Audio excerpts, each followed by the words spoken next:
A'udzu billahi minasy syaithanir rajim. A'udzu billahi minasy syaithanir rajim. Bismillahirrahmanirrahim.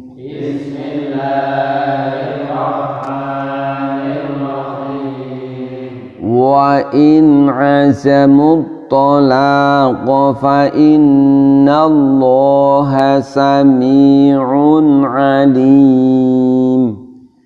Wa in azamut talaqa fa innallaha sami'un alim. Coba perhatikan, ini ada cara wakaf menghentikan bacaan Quran yang mungkin tidak lazim tapi Nabi pernah ngajarkan.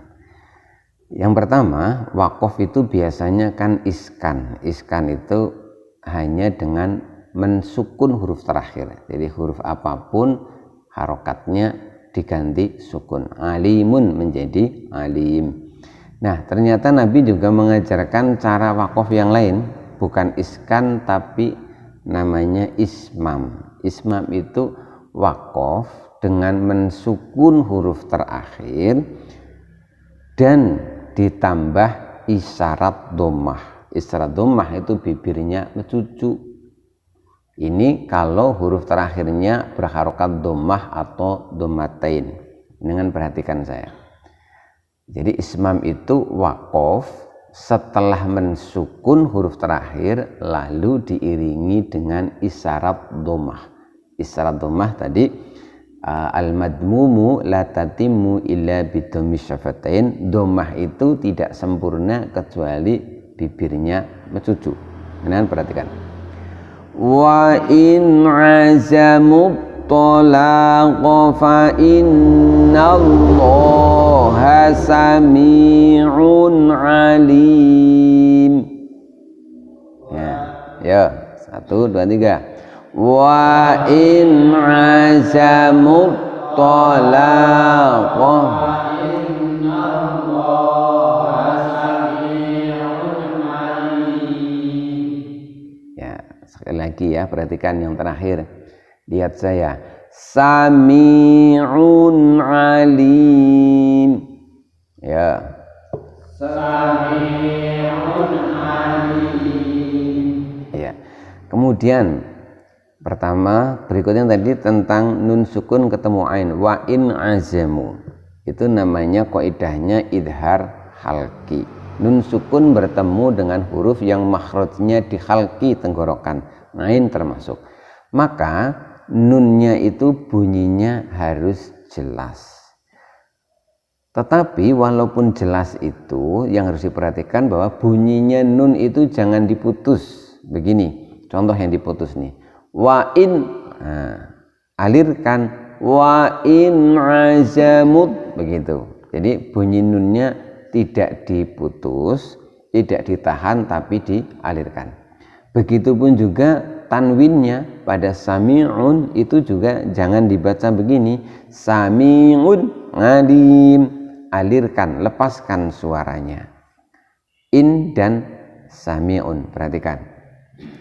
Wa in azamut talaqa fa innallaha sami'un alim.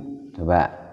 Wa in azamut fa innallaha sami'un alim. Iya ya, jadi nun sukun atau tanwin bertemu huruf yang makhrajnya di tenggorokan termasuk ain itu suaranya jelas, tapi walaupun jelas suaranya jangan ditahan atau diputus. Baik, kita lihat artinya. Wa in azamu, dan jika mereka para suami itu yang kemarin melakukan sumpah ilah, azamu telah berketetapan hati, mantep at-tolako untuk mentolak, fa innallaha, maka sesungguhnya Allah sami'un, maha mendengar. Artinya bahasa talak itu jangan buat mainan, karena talak itu sekali terucap ya jadi begitu. Alimun, Allah itu juga maha mengetahui. Jadi kalau para suami yang telah melakukan sumpah ila kemarin sampai batas waktunya itu habis, yaitu 4 bulan, dia itu kan lalu harus segera memilih. Ini istrinya itu dia melakukan fai'ah, jadi kembali seperti biasa, ya digauli, diberikan hak-haknya, termasuk hak secara batiniah diberikan dengan jima begitu. Atau kalau dia punya kemauan mentalak, ya segera ambil keputusan, jadi mau balen ataukah talak. Kalau dia misalkan kok gantung begitu, itu tidak segera ambil keputusan, maka hakim bisa yang mengambil keputusan. Demi apa? Demi menolong nasib si istri biar tidak diperlakukan terus-menerus dalam ketidakjelasan.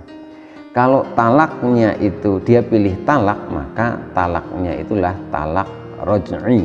Jadi talak itu ada 2 macam. Satu namanya talak raj'i, yang kedua talak bain.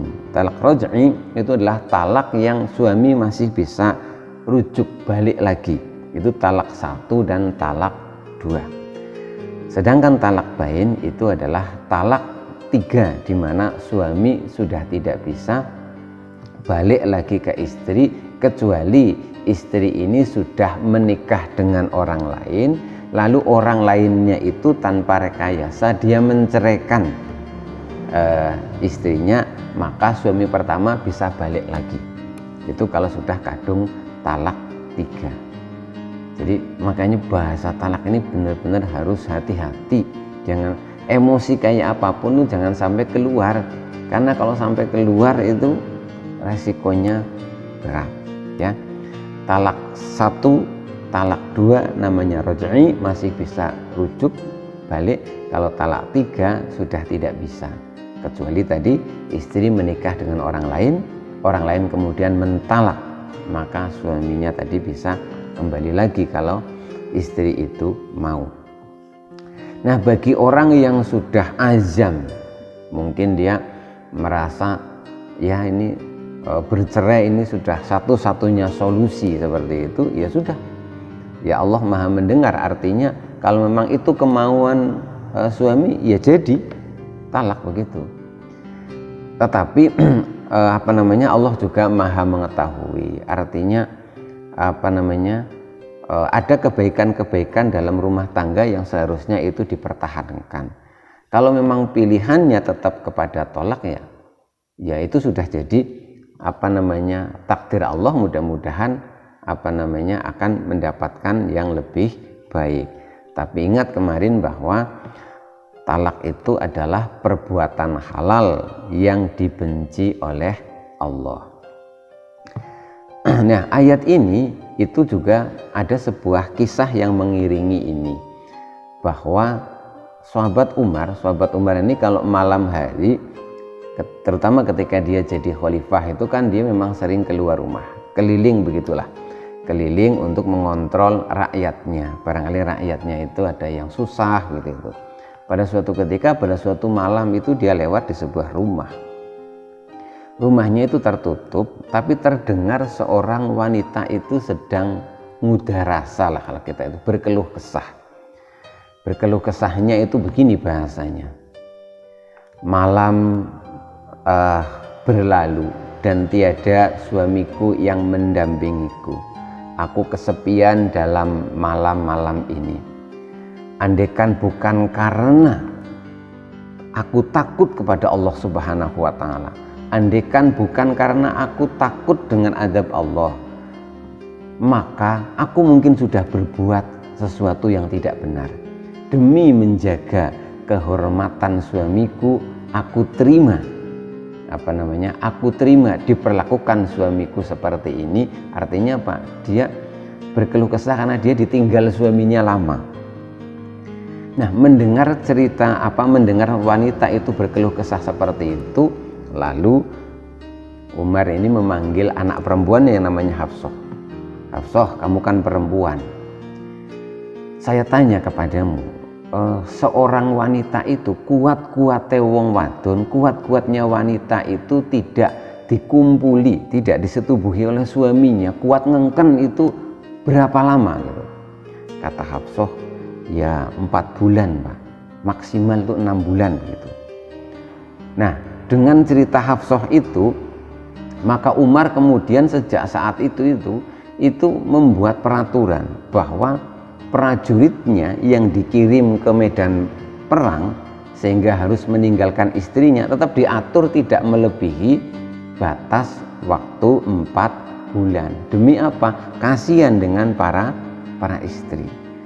Nah, ini mungkin kita kalau mau niru itu, kalau kita terpaksa harus meninggalkan istri kita itu ya jangan lebih dari 4 bulan gitu. Jadi kasihan, mereka mungkin menderita secara batiniah.